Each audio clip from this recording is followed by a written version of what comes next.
Okay, perfect. So we got started. Okay, good morning. How are you? Good. Oh, you're gonna put your glasses on for me now? I love that. Yay.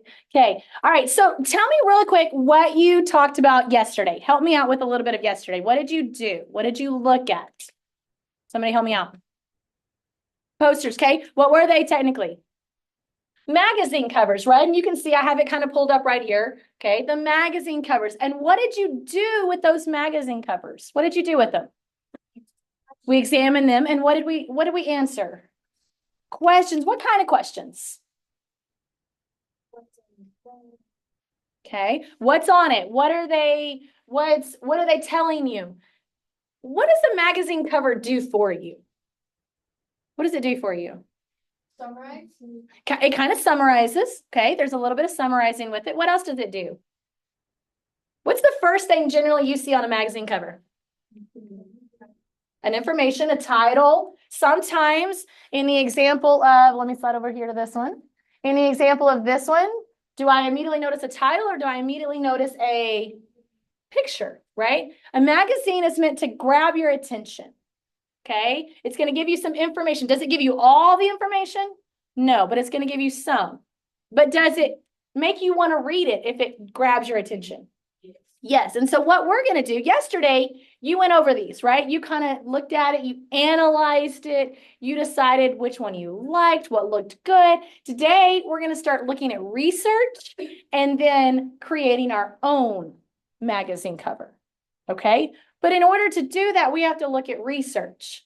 But let me ask you, how many of us truly know how to research correctly? Anybody? What's your go-to thing if you want to research? Where do you go? Somebody tell me where you go. Where do you go if you want to research something? Huh? Google. We go to Google instantly, right? That's the first thing we look up. It's the first thing that pops up on our computer when we go to Chrome, yes? Yeah, okay. What else do we use to research? Google's our big one. Yes, I agree. What else? Huh? Wikipedia. That's a great one too. Wikipedia. How many of us go to Wikipedia? If I want to know something, anybody else go to Wikipedia? I go to Wikipedia. I'll admit it. Wikipedia can be good. We're going to talk about it in just a second. Anybody go to social media for information? Okay. How many of you have social media? Anybody in here have social media? I'm not as many, I'm sure. Anybody go to Instagram, TikTok, and what you see on there, you instantly believe? Anybody that way? You shouldn't, but do you? Okay, good. Now let's look at something. So I want you to see this, all right? I'm going to come up here. And most of us, when we're going to look at something, we come to this page, right? Google. It may look a little different. And we're going to type in something. How many of you know about Bluey? Anybody know about Bluey? Bluey, right? We love Bluey. Yes, we are 7th graders and we still love Bluey. I get it. So I'm going to type in what I want to find. For example, if I heard that Bluey was missing, I want to type in exactly what I'm trying to find. I want to type in Bluey missing. Is Bluey missing? Well, let's figure it out. What happens when I do this search? What comes up? Resources. And generally, what do you and I sometimes do immediately once a website pops up? Do we click on the very first website that pops up? Yes. Generally, we click on the very first website. Now read the title of this website. What does it say? Reported missing after Haitian Haitian migrants moved next door. Does this sound real? No. Yes. Well, first, is Bluey real? Okay. So first, we've already have websites that pop up talking about a fictional character missing, acting like it's real. So 1, we already have misinformation. 2, now we're going to look at our title and something's already wrong to begin with, correct? Now let's scroll down and let's see what it actually tells me. In this article, a local 6-year-old identified as Bluey Healer has gone missing. She was last seen pretending to be Granny named Janet in front of a house full of Haitian immigrants. Well, is that even our Bluey that we're talking about? Is that Bluey? That's not our Bluey. That's not the Bluey from the show, is it? Because this is Bluey. But are we talking about Bluey right here? Do you think Bluey is pretending to be Granny? You ever seen the show? Maybe. But at the same time, what about all of these? They went missing the next day. They remained. Is Bluey even missing? So is this article real or fake? But does it look real? Yes. Yes. How many of us might see it, click on it, say it's real, and go tell a friend? Or be like, hey, look at this site. How many of us are going to show a friend? You're on your Chromebook, you're going to see it. Be honest, it's okay. You would, right? Thanks for being honest, Leah. Good. You would tell somebody. But this is all fake. Do you see by the idea of, look at all these ads. In the last class, they called it clickbait, right? We're just wanting to click, click, click, click, click, click, click. Because am I going to want to click on this maybe? Maybe. Maybe. Am I going to want to click on this? Maybe. Maybe I need something. Maybe I want to watch this video. But there's too much information on this site. This is not a good resource.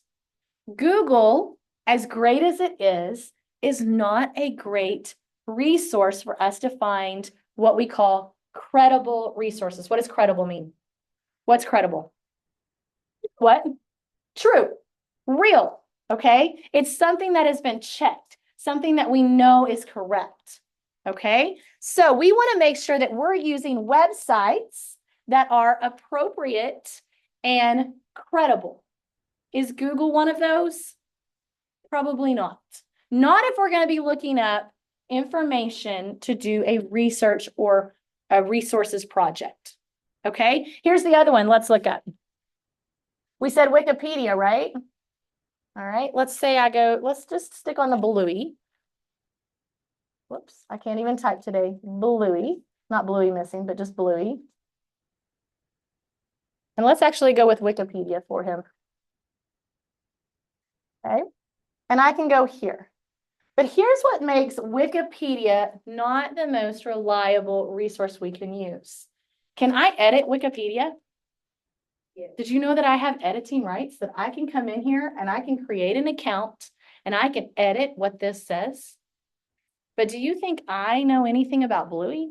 I don't have a little kid. Mine are 16 and 14. You think we're watching Bluey? If they are, they're not telling me. Let's just put it that way. Okay? But if I go edit this, could I put false information on here?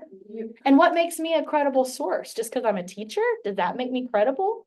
No, not necessarily, especially not on Wikipedia.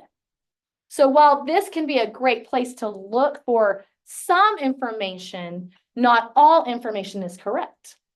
Okay, so what I want us to do, go ahead and open up your Chromebooks. You're going to go to your Google Classroom because we actually have a list. Let me go back to my correct one. Where was it? Let me just pull it back up. Oh, I'm in the wrong screen. That's why. I'm looking at my wrong screen. Y'all, it's been a while since I've done the whole dual screen teaching thing. Don't blame me. All right. Are you guys logged in? Go to Google Classroom. Find your assignment for today. And you should have two links in there. One is your 9/11 resources, and then one is a questionnaire. So go ahead and select the resources page, and it's going to look like this one. Okay. Has everybody found it?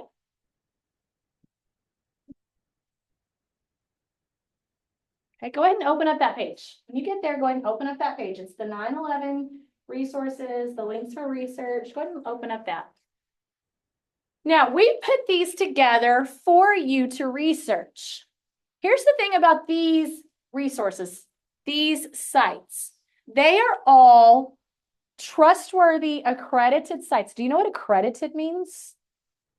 So they have been fact checked. They have been checked by people to make sure that the information you are going to get is correct. Now, can there be opinions on those sites? Absolutely. Will it say if it's an opinion or not? No. Yes, it will. It will actually say on these sites right here, the safe sites for you to research on are not going to have a ton of ads. They're not going to have a ton of extra links for you to click on. It's going to be just the information you are searching. Now, let's go ahead and let's select Time for Kids. Select that link, Time for Kids. Mine's going to be a little different than yours at first. Yours is going to pop up like here. I want you to select kids. I know most of you think that you're older. I get it. Huh? Did you not, did your link not work? So if you select on it. Oh. We're gonna go right here. We'll select it from here. There you go. Okay. All right. So select kids. And then you're gonna come up against here. I know we're not in 6th grade anymore. I get that. But for our purposes, we want to select 5 and 6 because we want it to give us sites that are appropriate for us. Okay, because we are not at that grown up yet. All right, when we come to a site like this, we see that we can do search, the search bar. Now, let me ask you a question.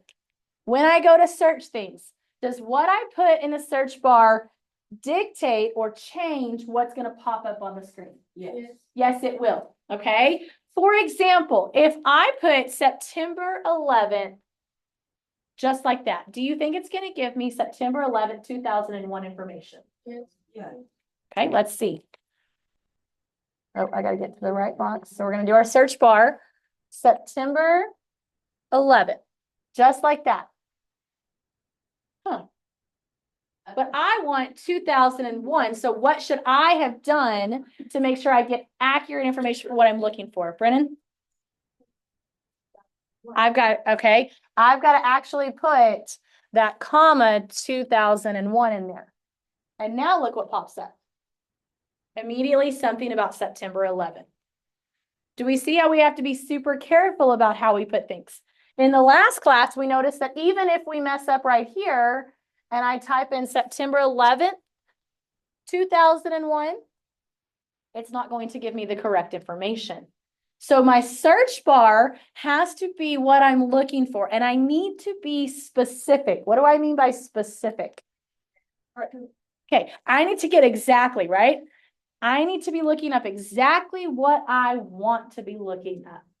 Okay, so if I want September 11th, 2001, that's what I need to type, not the TH, do the exact one. Okay, now let's say we have all these sites. Can I select each one of these sites? Sure, I can. Let's just do the day of remembering. Okay, and you notice it was written up here at the top. You notice it was actually written in 2021, but it's going to give me my information that I need. And I can go through and I can see everything here. Do you notice the lack of ads on this page? Do you see any ads? Not till the bottom, and those aren't ads. Those are actually more articles.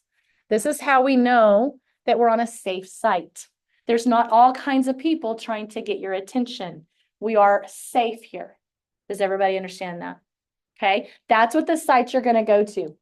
We found out in the last class, though, when you're looking at your links, Google Scholar is blocked unless you're in Powwow News, so just ignore Google Scholar, which is such a bummer. And Google News is not blocked, but a lot of the links will not work. However, those are two great things because they are then taking credible sources and making them work. Hopefully, we'll work on getting both of those unblocked when it's time to do research projects because those are excellent. I use those in my college classes. Those are excellent sites. But otherwise, you have been given, how many did we end up giving without those two? 2, 4, 6, 7 sites that you can go look up and find 9/11 information. If you're going to create a magazine cover, can I just create a magazine cover without information? No, I can't just create it because how many of you are alive? Anybody in here alive except for me and Miss Salazar? And side note, I had to ask Miss Salazar earlier if she was alive or not. I didn't know. I was pretty sure, but I had to double check because we do have teachers in the building who are not alive. That's so crazy to me still. But you weren't alive, so you don't know, right? All you know is what you have been taught, right? All you know is what you've been taught. And sometimes, do you think that we as teachers put our personal preference into when we teach about 9/11? I know I can say that. I had a few of you in here. Well, maybe I only had Corey. Maybe I only had Corey in here. The last class, I had a ton of them. But I know when I taught 9/11, as much as I tried to keep my personal side of it out of it, my personal came into it. And so when you're creating something, you don't have that personal side. So you've got to do research to find what you want to portray on your cover. Okay, because you don't have that. And that's okay. Can you get insight and information and personal personal preferences when you do research? Can you get that? Absolutely, you can get that. And that's what you're going to be doing as you're researching. So what you're going to do is you're going to take these links and you're going to search September 11th. Make sure you're putting 2001, because if I just put September 11th, I may get an article about yesterday and what happened yesterday. And was there a lot of things that happened yesterday? Absolutely. There was a lot of things that happened. So I've got to be specific in what I type in. And then you're going to answer questions just like what you did about what you want your magazine cover to entail. That's located in Google Classroom. Then the cool thing is that Canva has, let me go to Canva, has magazine templates. If I type in magazine cover, I spell it right. Okay, yes. Here are all these templates that I can use to show you. And I can use any of these templates to create my magazine. But here's the other thing. If I go to a website and I find something on there, can I copy exactly what that website says or did? No. No. Why? Because it's copyright. It's copyright. It's plagiarism. Is that against the law? Yes, it is. Okay. You cannot say exactly what they say. Come up with it in your own words. Use your own words. The cool thing about Canva too is there's lots of already pre-images inside of Canva with 9/11. You can use images online. Those sites have safe images that you are able to use because they have their symbol. They have their way of showing that you can use it. Okay, if it's not, it's going to have something on there that shows copyright, or it's not going to let you save it or use that picture. So it's going to either let you or not. And if it doesn't, that's how you know you can't use that one. Okay, but make sure you use your own words. Does everybody understand that? Another thing that we had in this class, let me stop this. Hang on. If I can figure out how to stop this.